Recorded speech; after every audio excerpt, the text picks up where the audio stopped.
الكريم أما بعد بسم الله الرحمن الرحيم الصوم لي وأنا أجزي به صدق الله رسوله الكريم. سامعین محترم، آج رمضان المبارک کی 5 تاریخ ہو گئی ہے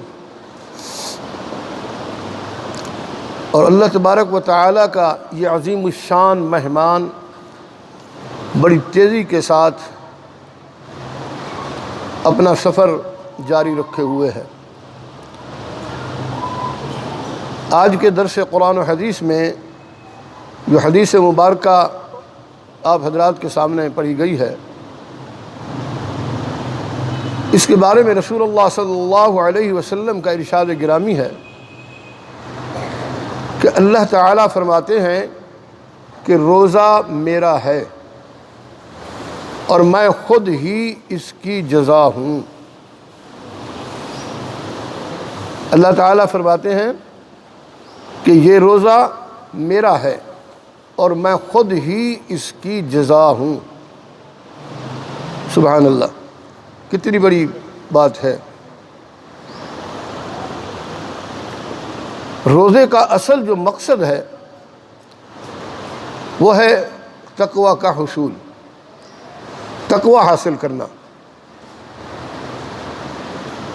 رمضان المبارک کی فرضیت تو قرآن حکیم میں نماز کے ساتھ بیان کر دی گئی ہے۔ جہاں روزے کی فرضیت بیان کی گئی، وہاں زکوٰۃ، نماز کی فرضیت بھی اللہ نے قرآن حکیم میں بیان کی ہے۔ لیکن قرآن حکیم میں اللہ تبارک و تعالی نے فرمایا کہ اے ایمان والو، تم پر روزے فرض کیے گئے ہیں جیسا کہ تم سے پہلی امتوں پر فرض کیے گئے تھے، تاکہ تم صاحب تقوی بن جاؤ، متقی بن جاؤ۔ رمضان المبارک کی فضیلت اور فرضیت تو عیاں ہے، بالکل واضح ہے، مگر کیا رمضان المبارک میں جو ہمیں پیغام دیا گیا ہے، رمضان کا جو پیغام ملا ہے ہمیں، کیا ہم اس کی پیروی کر رہے ہیں یا نہیں؟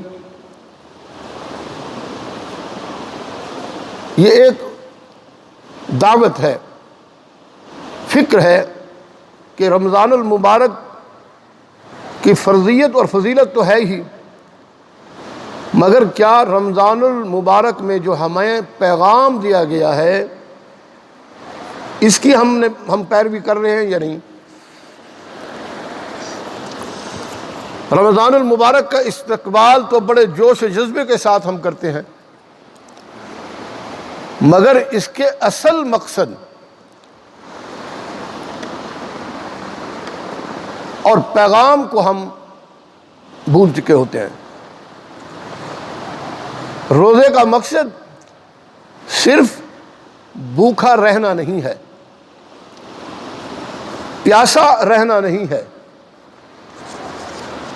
بلکہ اس کا ایک یہ مقصد ہے کہ ہم تقوی اختیار کریں، اللہ تبارک و تعالی سے ڈرنے والے بن جائیں،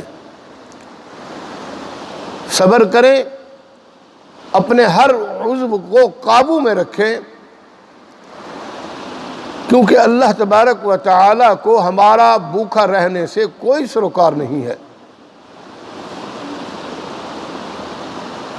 روزے کا مقصدیت ہی پورا ہونا ہے، جو اصل روزے کا مقصد ہے اس کو پورا ہونا چاہیے۔ جب ہم اس کے تمام فرائض کو پورا کریں گے، اس کے واجبات کو پورا کریں گے، میرے دوستو، جناب نبی کریم صلی اللہ علیہ وسلم کا ارشاد گرامی ہے کہ جس نے روزے ایمان اور احتساب کے ساتھ رکھے، اس کے پچھلے تمام تر گناہ معاف کر دیے جائیں گے۔ روزے سے تزکیہ نفس ہوتا ہے، کیونکہ اس سے سب سے زیادہ نفس پر ہی قابو پانا ہوتا ہے، روزے کے ساتھ اپنے نفس کو قابو کرنا ہوتا ہے اور اپنے آپ کو تمام تر نفسانی خواہشات اور شہوانی حرکات سے روکا جاتا ہے اور اپنے نفس کو پاک کیا جاتا ہے۔ مگر اس کا مطلب یہ بھی نہیں کہ ہم بس بھوکے رہیں اور سرے سے برے کاموں کو بھی نہ چھوڑیں۔ اگر ہم برے کاموں کو چھوڑیں گے تب ہی تزکیہ نفس کر پائیں گے۔ روزہ ہمیں سب سے زیادہ صبر کرنے کا درس دیتا ہے۔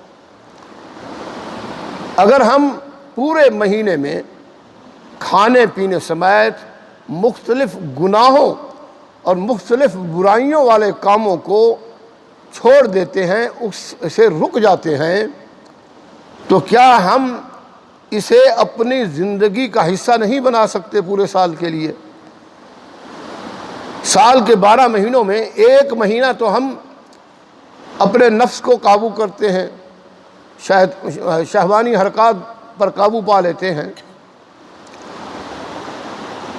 تو رمضان المبارک ہم سے تقاضا یہی کرتا ہے کہ ہم اس رمضان میں جو نیک کام کریں گے ان کو اپنی زندگی میں شامل کر لیں۔ اسی کو اللہ تبارک و تعالی نے تقوی کہا ہے کہ تقوی کا مقصد ہی یہی ہے کہ بقیہ زندگی میں سال کے 11 مہینے جو ہیں اس میں بھی اپنے نفس پر قابو پایا جائے۔ تو میرے انتہائی واجب الاحترام سامعین محترم، اللہ کی بارگاہ میں دعا فرمائیں کہ وہ رب کریم ہمیں ایمان و ایقان کے ساتھ روزے رکھنے کی کامل توفیق عطا فرمائیں، رمضان کی بابرکت پر نور ساعتوں سے ہمیں محفوظ کرنے کا شرف نصیب فرمائیں، اور ہماری رمضان المبارک کی جملہ عبادات کو اپنی بارگاہ عالیہ میں قبول و منظور فرمائے۔ آمین یا رب العالمین۔ اقول قولی ھذا والحمد للہ رب العالمین۔ بسم اللہ الرحمن الرحیم۔ الحمد للہ رب العالمین والعاقبۃ للمتقین۔ اللہم صل علی سیدنا محمد وعلی آل سیدنا محمد وبارک وسلم۔ رب ارحمہما کما ربیانی صغیرا۔ اللہم انک عفو کریم تحب العفو فاعف عنا یا غفور۔ اللہم اغفر لأمة محمد صلی اللہ علیہ وسلم۔ اللہم اغفر للمؤمنین والمؤمنات والمسلمین والمسلمات۔ اللہم اغفر وارحم انت خیر الراحمین۔ وصلی اللہ تعالی علی خیر خلقہ محمد وآلہ واصحابہ واہل بیتہ اجمعین، آمین برحمتک یا ارحم الراحمین۔